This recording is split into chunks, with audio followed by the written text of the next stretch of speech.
আরে ভোলা, দেশ থেকে কুটুম এসেছে, একটু ঘোলটোল খাওয়া। কুটুম? আমি তো আপনাকে আজই দেখলাম, এর মধ্যেই কুটুম বানিয়ে ফেলেন। এখানকার সব বাঙালি আমার কুটুম। আপনি সবাইকে এত ভালোবাসেন দাদা? আরে ওটাই তো হরনাথের আসল মেনু। টাকার জন্য তো আর ব্যবসা করি না, ব্যবসা করি ভালোবাসার টান। টাকা তো হাতের ময়লা, ভগবানের আশীর্বাদে ওরকম ময়লা আমার সারা গায়ে লেপ্টে আছে।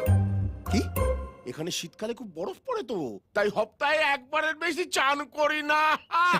এই দেখুন, আমার এই একই অবস্থা দাদা। ভারী পুরো বরফ পড়ে না, কিন্তু আমি ওই হপ্তাহে একাধারই চান করি। হ্যাঁ বলুন কুটুম, কি খাবেন, আমিষ না নিরামিষ? খিদে তো খুব জোরেই পেয়েছে। প্লেনে ওঠার পর থেকে না ওই পাউরুটি খেয়ে খেয়ে আউটগোয়িং ফুল বন্ধ। মেয়েগুলোকে যতবার বলি যে একটু কচি পাঁটার ঝোল আর ভাত নিয়ে এসো, বলে সরি স্যার, বাঙালির ছেলে, পেটে যদি একটু মাংস ভাত না পড়ে তা সিস্টেম কি ক্লিয়ার হয় বলুন? ওই মেয়ে মানুষগুলোর কথা আর বলো না কুটুম। ট্রেনিং এ যা শিখেছে তার বাইরে একটা কথাও বলবে না। হ্যাঁ, কাছে এসেই বলবে ইয়েস স্যার, আর কিছু চাইলেই বলবে সরি স্যার। ভাই তুমি একটু মাংস ভাত নিয়েছো। Sorry sir. এটা তো প্লেন নয় ভাই, তাহলে সরি কেন? না না, কি হয়েছে কুটুম, ঠিকঠাক পাঁঠা সাপ্লাই হচ্ছে না, তাই সোয়াবিন দিয়েই সেবা করছি। এই বলেই তো সবাইকে বোকা বানাও। যে একটা নিরামিষ থালি নিয়ে আয়। আমাদের নিরামিষ থালিতে কিন্তু সব পাওয়া যায়, ভাত, ডাল, শুক্তো, চাটনি, পাঁপড়। হরদা, আমি বলছিলাম যে খাওয়ার আগে কথাটা পাকা করে নিলে হতো না? এই দেখো, তুমি আমার এখানে পায়ের ধুলো দিয়েছো, তাতেই তো পাকা কথা হয়ে গেছে। তুমি আমার পার্মানেন্ট কুটুম। জয় গুরু। ও যাও শুরু, পিওর বাঙালি থালি খাও। খাও, খাও। ব্যাপারটা কি?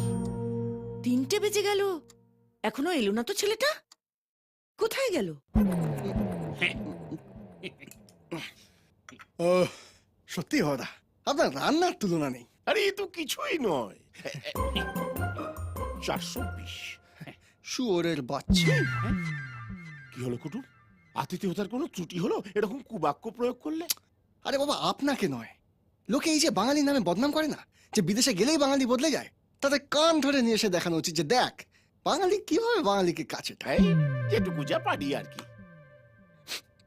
সত্যি হরদা, আপনি যেভাবে আমাকে বাবার মতো আদর যত্ন করছেন, কোন দিন নিজের বাপের নাম ভুলে যাই। অতটা ভাবুক হয়েও না কুটুম। এক মিনিট। ওমা, এ তো দেখছি আপনার ফোন। না না, আমার নয়, ওটা তো তোমার ফোন। হ্যাঁ, ফোনটা আমার, কিন্তু কলটা আপনার। এই দেখো, তোমার ফোনে আমার কল আসবে কি করে? মনে হচ্ছে তুমি এখনো প্লেনে আছো, মাথাটা ঘুরছে। কিন্তু এই নাম্বারটা তো আপনার হোটেলেরই। দাঁড়ান। হ্যালো, আরে কোথায় তুমি? আমি পার্বতী বলছি, হর পার্বতী রান্নাঘর থেকে। পার্বতী দি, নমস্কার, প্রণাম নেবেন। ভাই প্রণাম টোনাম ছাড়ো, 3টে বেজে গেল, তুমি কোথায়? ওমা, আমি তো অনেকক্ষণ এসে বসে আছি। এই তো খাওয়া দাওয়া শেষ করে পান মুখে দিলাম। 420। কোথায় দেখতে পাচ্ছি না তো। ভোলা, আরে এই তো এখানেই। আসার আগে $5 আদায় কর, নাহলে বিশ্বাস কাজ করো, করাও পাবি না। আমি সত্যি বলছি, আমি এই তো হর পার্বতী রান্না করে বসে আছি। এই তো হরদা আমার সামনে দাঁড়িয়ে। হরু, ওরে মানিক, তুই একটা পাক্কা চিটিং বাজের পাল্লায় পড়েছিস। চিটিং ভাই? না না পার্বতী দি, আপনি ভুল করছেন। হরদা একদম মাটির মানুষ, আমাকে নিজের ছেলের মতো করে কত আদর যত্ন করে খাওয়ালেন, হাতে 420 পান গুজে দিলেন। আমার তো মনে হচ্ছে নিজের বাপের হোটেলে এসে উঠেছি। আরে দৌড়, তোর বাপের কেটায় আগুন। যা, $5। $5? কেন?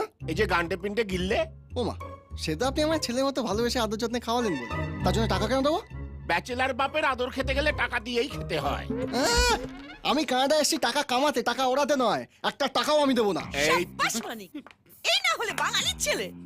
ওকে তুই একটা ছেঁড়া নোটও দিবি না। আরে ছেঁড়া নোটকে চেয়েছে, করে $5 নোট চাই। মানিক, আমার হোটেলে যদি কাজ করতে চাও তাহলে ওকে একটা কণা করিও দেবে না। আপনি গিয়ে দরজাটা বন্ধ করুন, ও পয়সা না দিয়ে কি করে যায় সেটা আমি দেখে নিচ্ছি। শাবাশ ভোলা, লয়াল। তুই আমার থেকে টাকা নিবি? হ্যাঁ, এমন কেলান কেলাবো না যে তোকে আর চিকেন তন্দুরিকে দুটোকে এক দেখতে লাগবে। গায়ে হাত দেবে না, গায়ে হাত দেবে না। এখানে অনেক বাঙালিকে আমি টাইট দিয়েছি, $5 না দিলে সারা সপ্তাহ ধরে বাসন মাজাবো। নিন নিন, আপনার কাছে টাকা তো গায়ের ময়লা, নিন গা থেকে তুলে নিন। চল মানিক, এইসব চিটিং বাজের সঙ্গে লাগিস না তোকে আমি জোলাপের শরবত খাইয়ে দেবো যা খেয়েছিস সব বেরিয়ে যাবে চল